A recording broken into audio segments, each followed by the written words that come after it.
प्रिय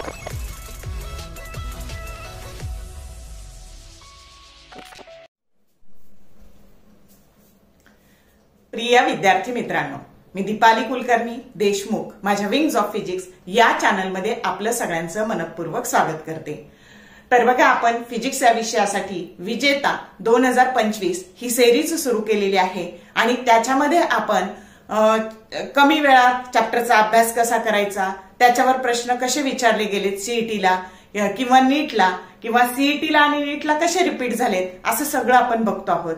मग तसंच केमिस्ट्रीमध्ये पण जर आपल्याला स्मार्टपणे अभ्यास करायचा असेल तर आपण आधी पीवायक्यू लक्षात घेतले पाहिजे की कोणत्या भागावर खूप सारे प्रश्न पडलेले आहेत आणि मग तो भाग कमी वेळात कसा अभ्यासायचा, प्रश्नांचं स्वरूप काय आणि त्याचं उत्तर कमी वेळात कसं लिहायचं, हे जर आपण लक्षात घेतलं तर आपल्याला खूप कमी वेळात अभ्यास करून स्मार्टपणे अभ्यास करून छान स्कोअर येणार आहे। आणि केमिस्ट्री हा स्कोअरिंग सब्जेक्ट आहे, हे मी सांगते की फिजिक्स, केमिस्ट्री आणि मॅथ्स मध्ये सगळ्यात जास्त कमी कष्टात चांगले मार्क्स केमिस्ट्रीला पडू शकतात। आणि म्हणून मग त्या पीवायक्यूचा काही पीवायक्यूचा मी अभ्यास केला आणि त्यानुसार म्हटलं तुम्हाला कमी वेळात व्हिडिओ बनवून त्याचा अभ्यास करायला काहीतरी डायरेक्शन द्यावी, या हेतूने मी केमिस्ट्रीसाठी लक्ष सिरीज सुरू करते आहे। आणि पहिला चॅप्टर आहे आपला सॉलिड स्टेट। मग आता बघा, इथे आपण या सॉलिड स्टेट मध्ये आज जे काही आहे तर रेडियस ऑफ द ऍटम आणि एज लेंथ याच्यामध्ये जे काही रिलेशन असतं त्याच्यावर खूप सारे प्रश्न पडलेले आहेत आणि हा भाग खूप सोपा आहे बाळांनो। आणि म्हणून मग त्याच्यामधलं काय रिलेशन आहे तर relation between radius R of an atom and edge length of a cubic unit cell. मग आता ही पहिली जी सेल आहे ना, आता हे तुमचं ही आहे ऍटमची रेडियस आणि ही एज लेंथ आहे। मग त्याच्यामधलं रिलेशन सिंपल क्युबिक सेल साठी काय असतं, बेस सेंटर्ड सेल साठी काय असतं आणि फेस सेंटर्ड सेल साठी काय असतं। तर बघा, आर बरोबर a/2। आता 1/2 म्हणजे 0.5 असतं, यालाच आपण 1/2 a लिहू शकतो आणि 1/2 a म्हणजेच 0.5 आहे। मग रेडियस बरोबर 0.5 इंटू a, आलं का लक्षात। मग हे झालं सिंपल सेल साठी। आणि तुम्हाला की edge length for simple cubic crystal what is that edge length असा सीईटी 2021 ला फॉर्म्युला बेस्ड प्रश्न आलेला आहे की a बरोबर 2r। किती सोपं आहे आणि याच्यावर खूप सारे न्यूमेरिकल सुद्धा आलेले आहेत, आलं का लक्षात। म्हणजे हा तरी विचारतील नाही तर आर म्हणजे रेडियस आणि ए म्हणजे काय, एज लेंथ। तर बघा किती सोपा फॉर्म्युला आहे, सीईटी 2021 ला हा सापडलेला आहे। आता बेस सेंटर सेल साठी रेडियस असते √3a/4। मी नेहमी सांगते √3 ची किंमत 1.732 घ्यायची असते। मग आता इथं बघा, मग आपण जर ही किंमत टाकली त्याला 4 ने डिवाइड केलं तर तुमचा आन्सर येणार आहे 0.433। म्हणजे हे 1.732 त्याला जर तुम्ही 4 ने डिवाइड केलं तर तुमचं उत्तर येणार आहे 0.433a। आणि हे झालं रिलेशन रेडियस आणि एज लेंथ मधलं। आणि एज लेंथ साठी फॉर्म्युला विचारलाय कधी, सीईटी 2023 ला तुम्हाला की a बरोबर edge length that is equal to 4r divided by √3। म्हणजेच r डिवायडेड बाय 0.433 केलं की ही एज लेंथ येणार आहे। पण फॉर्म्युलाचं उत्तर तुम्हाला या स्वरूपात दिलेलं आहे, कळलं का। आणि आता फेस सेंटर्ड सेल साठी रेडियस बरोबर √2a/4। आता √2a/4 म्हणजेच काय तर जर समजा तुम्ही असं √2 आणि ह्या 4 ची किंमत 2 × 2 टाकली आणि ह्या 2 ची किंमत √2 × √2 टाकली तर एक √2 काय झाले, कॅन्सल झाले। आणि हेच कसं लिहिता येईल आपल्याला, a डिवायडेड बाय 2√2। आणि √2 ची किंमत नेहमी सांगते मी तुम्हाला 1.414 टाका आणि त्याला जर 2 ने मल्टिप्लाय केलं तर 2√2 ची व्हॅल्यू काय येते 2.828। समजलं का। मग 2√2 ची व्हॅल्यू काय आली 2.828। कशी आली तर या पद्धतीने आली। आणि जर त्याची एज लेंथ विचारली तर हे a बरोबर हे इकडे ट्रान्सफर झाले 2√2r म्हणजेच 2.828r। समजले का फॉर्म्युले तुम्हाला। तर हा चार्ट जर तुम्ही चांगला केला तर तुमचं खूप सारं काम काय होणार आहे, सोपं होणार आहे। मग आता याच्यावरचे न्यूमेरिकल्स आपण बघू कसे विचारलेत पीवायक्यू। आता आपण ह्या आर्टिकलवर सीईटी 2021 ला काय काय प्रश्न आले होते ते बघणार आहे। तर सगळ्यात आधी पिकोमीटर हे कशात एक्सप्रेस केलेलं आहे, पिकोमीटर। मग पिकोमीटर म्हणजे काय, 1 picometre that is equal to 1 × 10⁻⁻12 metre. आता बरेचदा हे सेंटीमीटर मध्ये दिलेलं असतं, मग आता बघा that is nothing but the 10⁻⁻10 centimetre, कारण 1 metre that is equal to 10⁻2 centimetre. मग हे +2 आणि -12 हे झाले -10 सेंटीमीटर.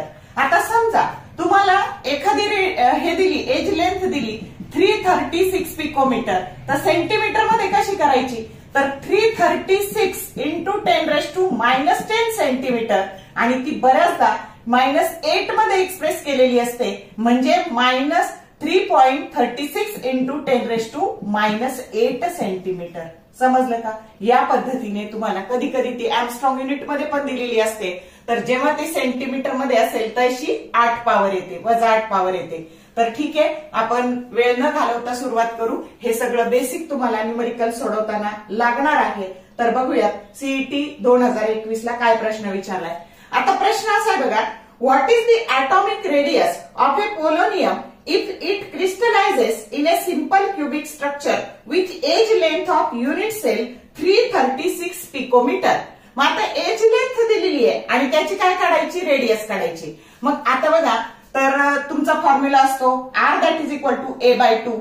मग आता 336 पिकोमीटर दिलंय, त्याला 2 ने भागलं, सरळ उत्तर आलंय 168 पिकोमीटर, की जो करेक्ट ऑप्शन काय आहे, बी आहे. समजलं कसं सोडवायचं ते. आता दुसरं बघू बघा, की जे परत सीईटी 2021 ला चाललेलं आहे. आता काय आहे, तर edge length of unit cell of BCC structure is 352 picometre. What is the radius of an atom. Options या पद्धतीने दिलेले आहेत बघा.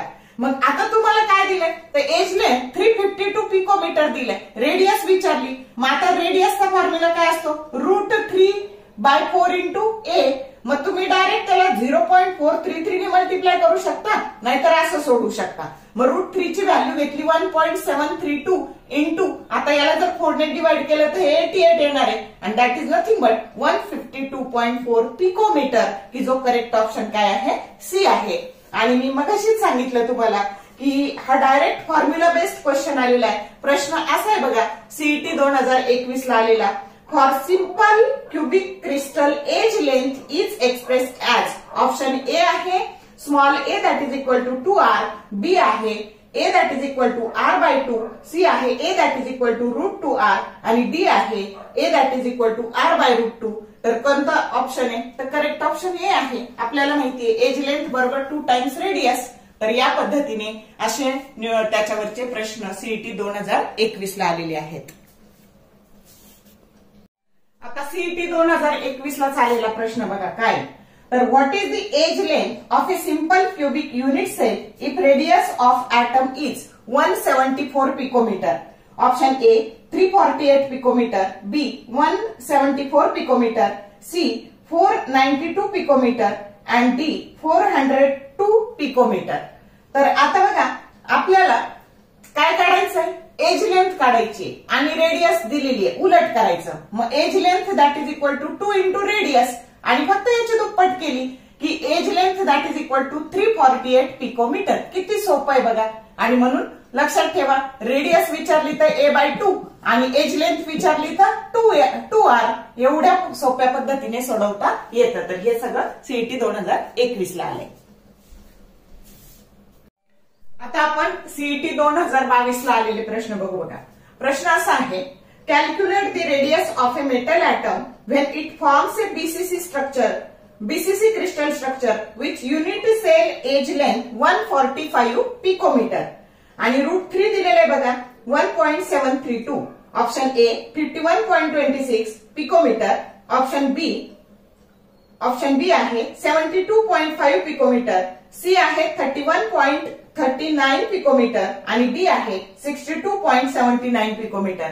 मग आता तुम्हाला एज लेंथ दिलेली आहे, रेडियस काढायची आहे. फॉर्म्युला आहे √2/4 इंटू ए. मग ही ए टाकली 145, आता याला 4 ने डिवाइड केलं तर हे तर 36.25, आणि त्याला √3 ने मल्टिप्लाय करायचं.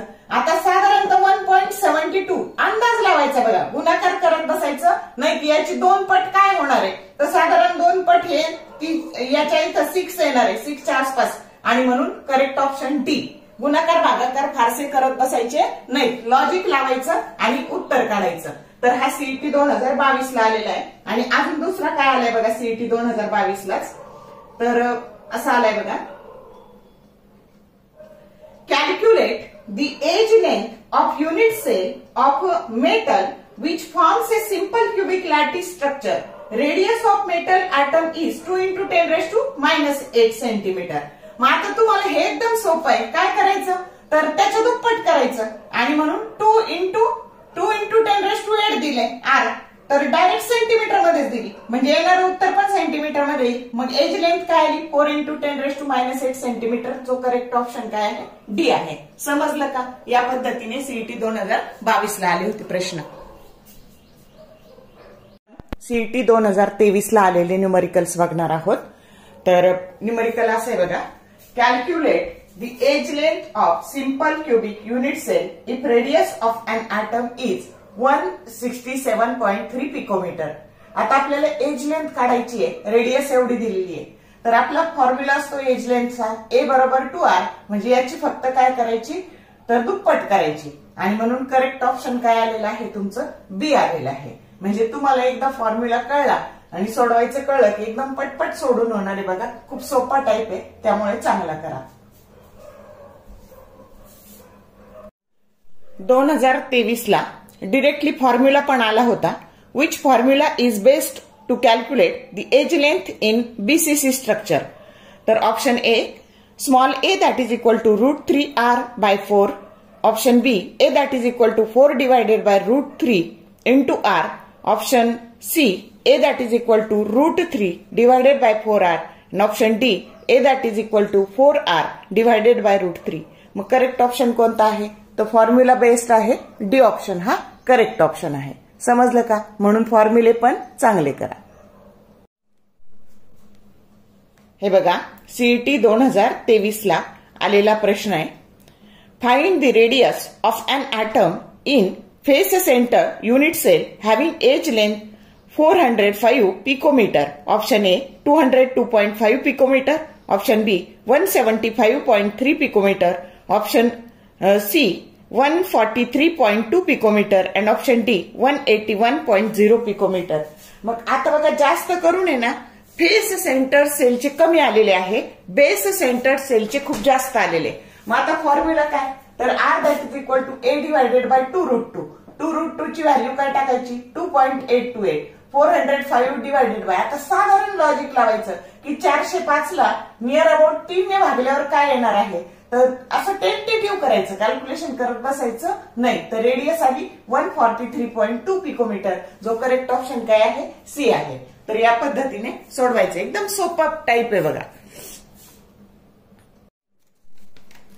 आता हा जो प्रश्न आहे ना हा सीईटी 2023 ला पण विचारलाय आणि सीईटी 2024 ला पण विचारलाय. प्रश्न असा आहे बघा. Calculate the radius of metal atom in BCC unit cell having age length 287 picometre. Option A आहे 124.27 पिकोमीटर. बी आहे 143.51 पिकोमीटर. सी आहे 101.45 पिकोमीटर आणि डी आहे 57.4 पिकोमीटर. आता आपल्याला फॉर्म्युला माहिती आहे की radius of an atom that is equal to √3 edge length divided by 4. मग आता याची किंमत 287 दिलेली आहे. याची व्हॅल्यू डायरेक्ट 0.433 टाकली. मग याला जर मल्टिप्लाय केलं तर आपल्याला साधारण टेंटेटिव्ह उत्तर काढायचं. तर ते येणार आहे 124.27 पिकोमीटर की जो करेक्ट ऑप्शन आहे. बघा सीईटी 2024 ला पण आलाय 23 ला पण आलाय. म्हणजे प्रश्न खूप सारे रिपीट होतात. तर या पद्धतीने सोडवायचं आहे आणि जास्त भर ह्याच टाईपवर द्यायचंय. हे खूप वेळा विचारलेले आहेत. आता हा प्रश्न सीईटी 2023 ला विचारलाय बघा. प्रश्न काय आहे calculate the edge length of face centre unit cell if radius of the metal atom is 143 picometer. Option A 404.5 picometer. B 330.2 picometer. C 286.0 picometer and D 715.0 picometer.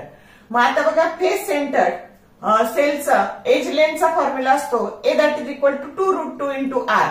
मग आता 2√2 ची किंमत 2.828 टाकायची. r ची किंमत 143 टाकायची. टोटल आन्सर झालं बघा. म्हणजे साधारणतः याला 3 ने मल्टिप्लाय केल्यावर काय उत्तर येईल तर अंदाज काढायचा आणि मग ए बरोबर 404.4 पिकोमीटर की जो करेक्ट ऑप्शन ए आहे.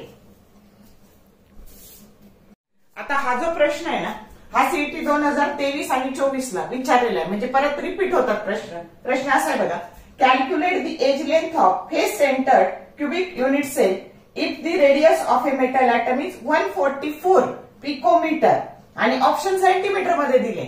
मग आता बघा व्हॅल्यू टाकली आपण, A that is equal to 2√2r, याची किंमत टाकून दिली 2.828 इंटू 144 इंटू 10⁻12. आता याला जर पिकोमीटरच्या मीटर मध्ये करायचे तर हे 10 झाले. आता इथे हे झाले -10 मीटर सेंटीमीटर. आणि मग आता बघा तुम्हाला इथं -10 झाले आणि मग त्यात तुम्हाला हे जर शिफ्ट करायचे इथं 2 डिजिट तर 407.4 इंटू 10⁻10 येणार आहे हे कॅल्क्युलेशन. आणि मग त्याला -8 करायला तुम्हाला हे शिफ्ट करावं लागणार आहे, म्हणजे ए बरोबर 4.074 इंटू 10⁻8 सेंटीमीटर, जो करेक्ट ऑप्शन ए आहे. समजलं कसं सोडवायचं?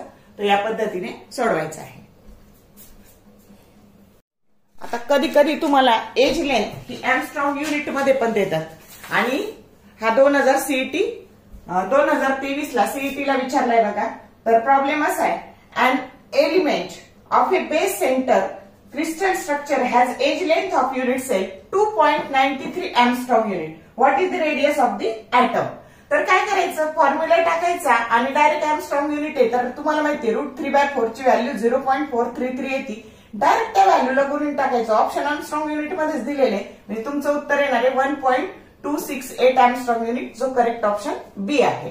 तर बघा या पद्धतीने जर एंगस्ट्रॉम युनिट मध्ये दिलं आणि ऑप्शन पण एंगस्ट्रॉम युनिट मध्ये असतील तर या पद्धतीने सोडवायचं. समजलं?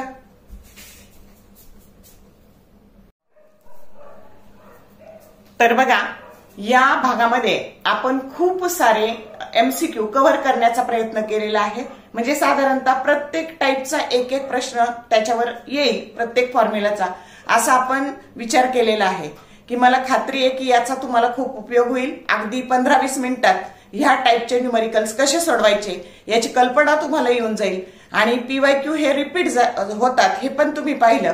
तर जर व्हिडिओ तुम्हाला आवडला तर लाईक करा, शेअर करा, कमेंट करायला विसरू नका, कंजूशी करू नका. All the best for your study and exam and thank you for watching this whole video.